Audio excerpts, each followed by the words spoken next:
ক্রমবর্ধমান যান্ত্রিকীকরণের কারণে কৃষিকাজ করা খুব সহজ হয়ে উঠেছে এবং আমি আপনাকে বলি যে কৃষিতে যান্ত্রিকীকরণের প্রচারে ট্রাক্টরগুলি সবচেয়ে গুরুত্বপূর্ণ অবদান রাখছে।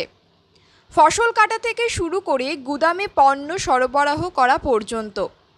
আমি আপনাকে বলে রাখি যে ট্রাক্টর শব্দটি ল্যাটিন ভাষা থেকে নেওয়া হয়েছে, যার অর্থ টানানো, বা অন্য কথায় এটিকে একটি গাড়ি বলা হয়, যা ট্রাক্টরের আবির্ভাবের আগে প্রাণীদের ব্যবহার করা হতো। ভারতে ষাঁড় ও উট বা মহিষ, ঘোড়া ও খচ্চর ব্যবহার করা হতো, যা ব্যয়বহুল ছিল এবং অনেক সমস্যায় পড়তে হতো। কিন্তু ট্রাক্টর আবিষ্কারের পর থেকে এটি কৃষিকাজে অনেক সাহায্য করতে শুরু করেছে। কিন্তু বন্ধুরা, আপনারা জেনে নিন বিশ্বে প্রথম ট্রাক্টর এবং এর উদ্ভাবনে কার অবদান ছিল।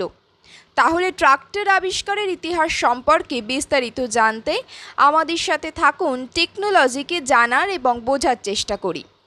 স্বচালিত কৃষি সরঞ্জামগুলি 19 শতকের শুরুর দিকে এবং একটি বাষ্প ইঞ্জিন চাকায় লাগানো ছিল, যা একটি বেল্টের সাহায্যে এই কৃষিযানটিকে চালানো হতো। কৃষিকাজে ব্যবহৃত প্রথম ট্রাক্টরটি রিচার্ড স্মিথ 1812 সালে আবিষ্কার করেছিলেন এবং সেই সময়ে এটি হাড়ের ইঞ্জিন, প্রধানত এটি ভুট্টা মাড়াই করার জন্য ব্যবহৃত হয়েছিল। আমি আপনাকে বলে রাখি যে রিচার্ড ট্রাফিক তার সময়ে একজন সফল প্রকৌশলী ছিলেন, যিনি রেলের সম্প্রসারণেও গুরুত্বপূর্ণ অবদান রেখেছিলেন। তাই আমি বর্ণনায় লিঙ্কটি দিচ্ছি, যেখানে গিয়ে আপনি এর ইতিহাসের সম্পূর্ণ ভিডিওটি দেখতে পারেন। রেলপথ তারপর সময় অতিবাহিত হওয়ার সাথে সাথে যদিও ট্রাক্টরগুলিতে অনেক ধরনের উন্নয়ন করা হয়েছিল। এক্সাম হোল্ড 1800 টাকায় গেস্ট হাউস পাওয়ার নামে একটি বাষ্পচালিত ট্রাক্টর তৈরি করে।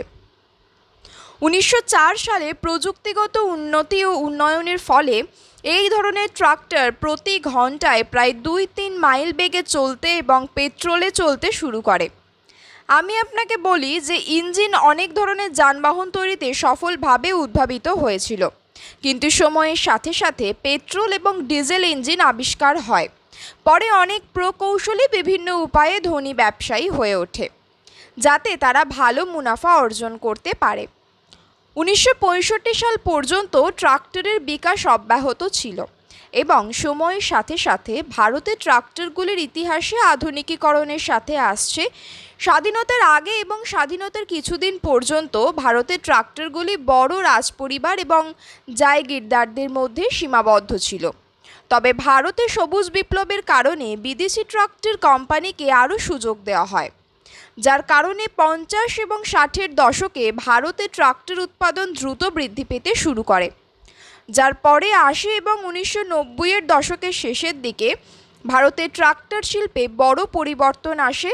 ভারতে বছরে 140,000 ইউনিট উৎপাদন করা হয়েছিল। তারপর 1999 সালের অর্থনৈতিক সংস্কারের পরে ট্রাক্টর উৎপাদনের গতি বৃদ্ধি পায় এবং 1990-এর দশকের শেষ নাগাদ এই পণ্যটি প্রতি বছর 12,70,000 ইউনিটে পৌঁছেছিল। তারপর 2000 সালে প্রবেশের পরে নতুন শতাব্দীতে ভারত ট্রাক্টর উৎপাদনে আমেরিকাকে পিছনে ফেলেছে এবং আজ ভারত বিশ্বের সবচেয়ে আকর্ষণীয় ট্রাক্টর প্রস্তুতকারক এবং ভারত আজ পৃথিবীর অনেক দেশে ট্রাক্টর রপ্তানি করে। বন্ধুরা, আজকের জন্য এতটুকুই। দেখা হবে আরও একটা নতুন ভিডিও নিয়ে। Thank you.